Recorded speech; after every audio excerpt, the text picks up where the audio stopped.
Dadah telah diisytiharkan sebagai musuh nombor 1 negara pada 19 Februari 1983 oleh Yang Amat Berhormat Perdana Menteri Malaysia. United Nations Office on Drug and Crime 2007. Penlibatan remaja dalam penyalahgunaan bahan secara global pada masa kini semakin meningkat.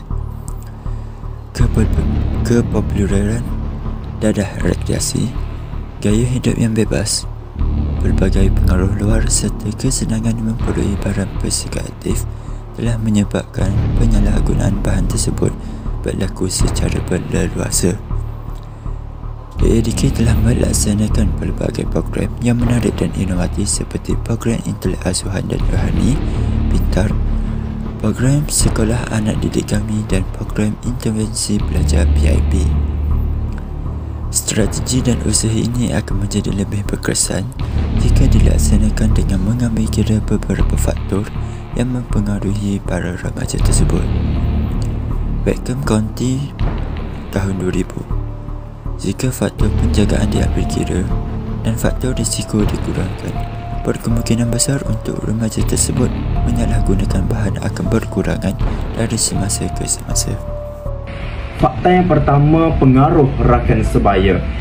Hari ini remaja kian terlibat dengan perkara-perkara negatif seperti penyalahgunaan dadah dalam kalangan remaja kerana pengaruh rakan sebaya. Hal ini kerana mereka terikut akan perbuatan dan perlakuan rakan mereka untuk melakukan penyalahgunaan dadah dalam kalangan remaja.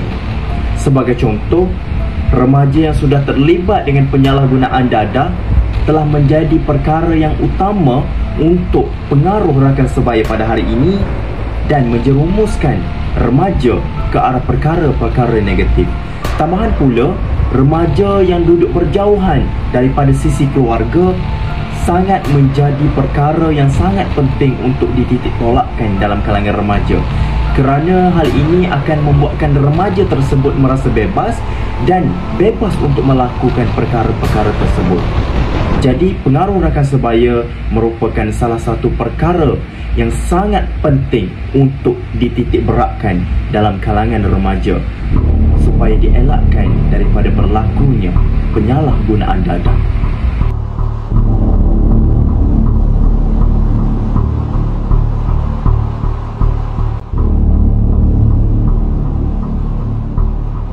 Kegagalan atau kurangnya didikan agama.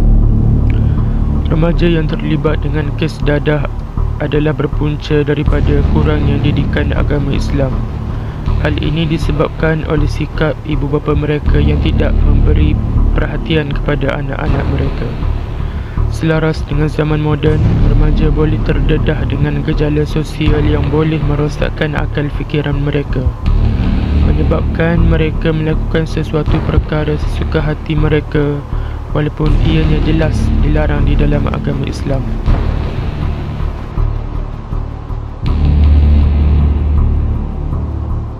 Cadangan yang seterusnya ialah mengadakan kempen kesedaran.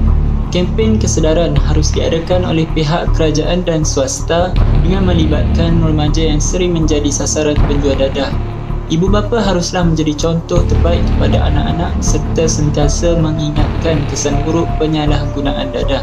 Pendidikan mengenai bahaya dadah oleh guru-guru di sekolah adalah penting untuk mengelakkan remaja daripada mudah terjerumus ke dalam kancah penyalahgunaan dadah.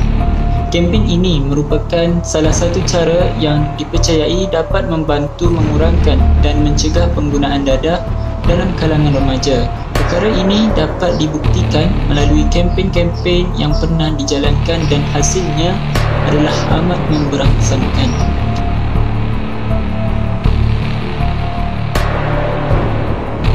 Dengan penyelesaian masalah terhadap penyalahgunaan dadah dalam kalangan remaja itu menjalankan gaya hidup sihat.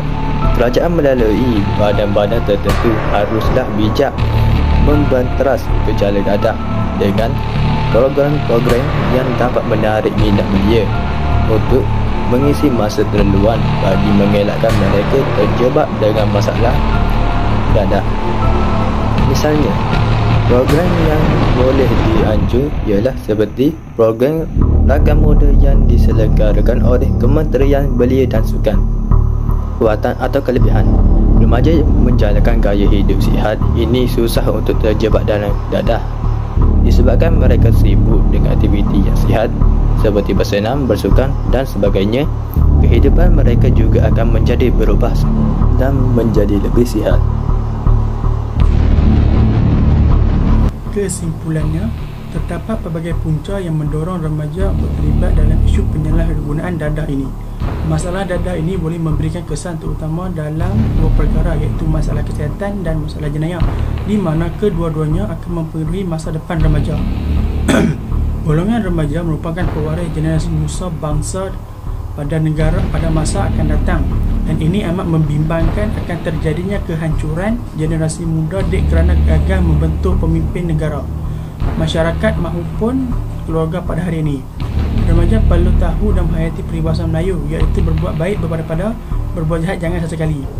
Ini bagi mengelakkan masalah kesihatan yang teruk, kerana apabila sudah terjadi maka hanya penyesalan yang dapat dirasai. Selain itu, masalah pemaziran wang dan masalah pemaziran masa muda yang sia-sia. Rasulullah SAW pernah berkata kepada seorang pemuda untuk menyampaikan nasihat penting selagi masa hidup di dunia, iaitu jagalah 5 hal sebelum 5 hal. Mudamu sebelum datang masa tuamu, sihatmu sebelum datang masa sakitmu, waktu luangmu sebelum datang waktu sibukmu, kayamu sebelum miskinmu, hidupmu sebelum matimu. Nasihat yang penting untuk diingati dan menjadi motivasi dalam menjalankan kehidupan sehari-hari. Sekian, terima kasih.